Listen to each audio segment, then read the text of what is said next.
जिस तेजी से ये पूरा खित्ता जंग की तरफ बढ़ रहा है, इसका अंदाजा यहाँ की हुकूमतों और अवाम को तो शायद ना हो, लेकिन चीन के जिसकी तबाही के लिए ये मैदान जंग सजाया गया है, उसे इसका बखूबी इल्म है और वो गुज़श्ता 10 साल से एक ऐसे जानदार की तरह पंजों पर खड़ा है जिसे खूनखार दरिंदों ने घेर रखा हो।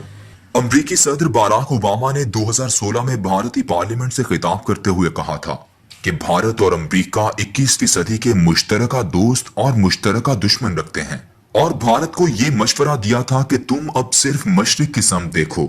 इस मशवरे का मतलब ये था कि जापान, भारत और ऑस्ट्रेलिया का इत्तेहाद बनना चाहिए जो इस खित्ते में चीन की तरक्की को लगाम डाल सके। उसी साल वज़ीर ख़ारिजा हिलरी क्लिंटन ने इंडोनेशिया को तीसरी बड़ी जमहूरियत और G20 के मेंबर की हैसियत से अपने मुश्तरका दोस्तों की फहरिस्त में असर नौ शामिल किया था।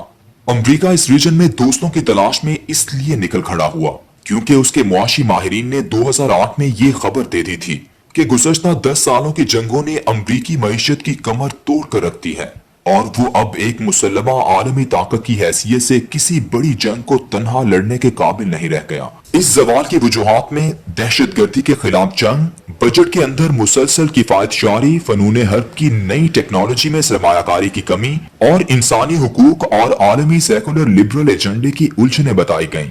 आज सूरत हाल ये है कि इस हिंद चीनी इंडो पैसिफिक रीजन में अमेरिका अपने इत्तेहादियों के साथ मिलकर एक अकेले चीन का मुकाबला करने की मंसूबाबंदी कर चुका है और दूसरी जानिब चीन के जवाबी मुदाखलत काउंटर इंटरवेंशन सिस्टम का फैलाव इतना है कि उसने इस खित्ते में अमेरिका की हैसियत को कमजोर बनाकर रख दिया है। यही वजह है कि 2018 की पेंटागन नेशनल डिफेंस स्ट्रेटजी ने अमेरिका के दिफाई दिवालियापन का एतराफ करते हुए कहा है कि हम हिंद चीनी के इलाके में दीगर अहम ममालिक के इश्तिराक के बगैर चीन का तन्हा मुकाबला नहीं कर सकते। डोनाल्ड ट्रंप के इक्तिदार में आने के बाद बनने वाली ये पहली डिफेंस स्ट्रेटजी थी जिसमें जंग अजीम दोम के खात्मे के बाद से पहली दफा बड़ी ताकतों का मुकाबला, ग्रेट पावर कंपटीशन के अल्फाज इस्तेमाल हुए हैं। गुज़श्ता 70 साल में ये पहला मौका है कि अमेरिका ने इस तरह की खुल्लम खुल्ला हिकमत अमली का इजहार किया है, वरना इससे पहले सर्द जंग के जमाने में जंग के लिए मुख्तलिफ नजरियाती नारों का सहारा लिया जाता था। हम दुनिया में जमहूरियत के कयाम के लिए, कम्युनिज्म से निजात के लिए, इंसानी हुकूक की बालादस्ती के लिए और आमिरियत के खात्मे के लिए जंग लड़ रहे हैं। ये जंगें वियतनाम, क्यूबा, अंगोला, अफगानिस्तान या इराक जैसे ममालिक में लड़ी गईं, लेकिन इस दफा पहली मर्तबा ऐसा हुआ है कि हिंद चीनी के समुद्रों पर गलबे की जंग को बड़ी ताकतों की जंग करार दिया गया है। दोस्त ममालिक के अलावा इस वक्त बहरे हिंद और बहरे ओकियानूस में अमेरिका ने खुद से जो अपनी अफवाज सफारा की हैं, उनकी तादाद पर गौर करें तो बाखूबी अंदाजा होता है कि आइंदा कुछ अरसे में इस खित्ते में कुछ बड़ा होने वाला है। अमेरिका की हिंद चीनी कमांड के तहत 3,75,000 सिपाही हैं। अमेरिका की पूरी नेवी के 60% जहाज इस खित्ते में भेजे जा चुके हैं। फौज के 60% सिपाही इस जंग के लिए मुख्तस कर दिए गए हैं और मैरिन कोर जो फौरी हमले के लिए मुस्ताद फौजी गिरोह है, उसके 79% जवान इसी खित्ते में मौजूद हैं। इसके अलावा 3 जंगी बहरी बेड़े और 200 के करीब जंगी जहाज वहां मंडरा रहे हैं।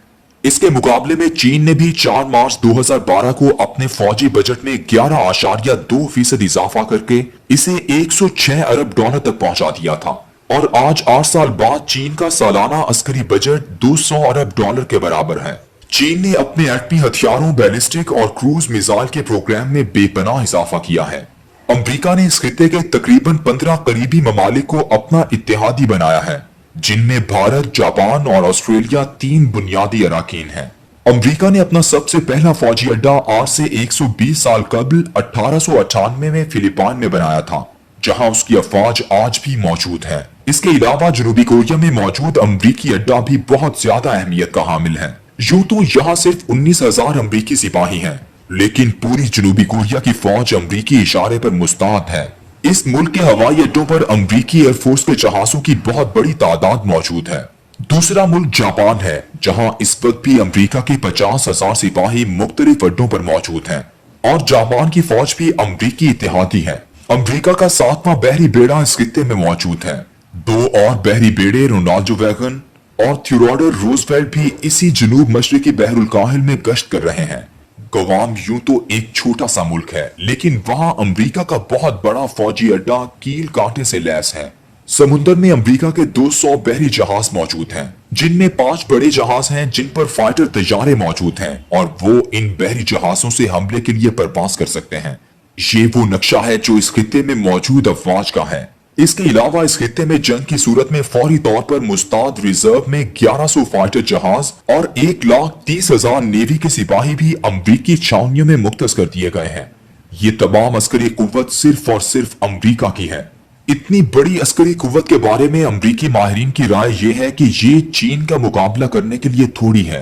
अमरीका को ऑस्ट्रेलिया, जापान और भारत के अलावा दीगर 1 दर्जन ममालिक को भी इस मकसद के लिए साथ मिलाना चाहिए ताकि चीन की तरक्की और कुव्वत को लगाम डाली जा सके। सर पर खड़ी हुई जंग का ये समुद्री मैदान है जिसका बुनियादी हदफ चीन की बढ़ती हुई कुव्वत और फैलती हुई तिजारत को रोकना है। लेकिन चीन इसे बड़े समुद्री रास्तों की नाकाबंदी की सूरत में जमीनी रास्तों पर अपना 1 बेल्ट 1 रोड का मंसूबा भी शुरू कर रखा है।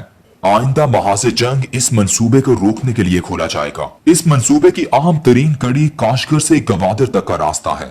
चीन ने मगरबी समेत यूरोप और दीगर मुल्कों से मुआहदात के बाद खुद को मजबूत कर लिया है।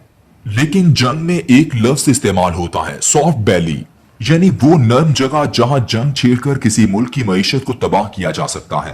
वो मकाम लद्दाख से कश्मीर और सुकम से नेपाल तक का इलाका है। इस जंग में उतरने के लिए भारत को तैयार किया गया है। इसी वजह से भारत को अमेरिका ने 21वीं सदी का पार्टनर कहा है। इस जंग का ट्रेलर चंद माह पहले लद्दाख में चल चुका है और अब पूरी जंग अपने आगाज के लिए तैयार है।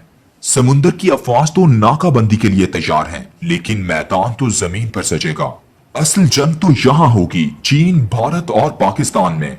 वो लोग जो सैयदुल अंबिया सल्लल्लाहु अलैहि वसल्लम की पशीन गोइयों का इनकार करते थे, उन्हें अस्मा और रिजाल के पैमानों में तोलकर झूठी साबित करते थे, क्या आज उनके पास कोई जवाब है कि वो चीन जिसने माजी में कभी हिंदुस्तान से जंग न की हो, उसकी लड़ाई तो हमेशा मंगोलों से रही हो और हमेशा शिकस्त चीन का मुकद्दर बनी हो।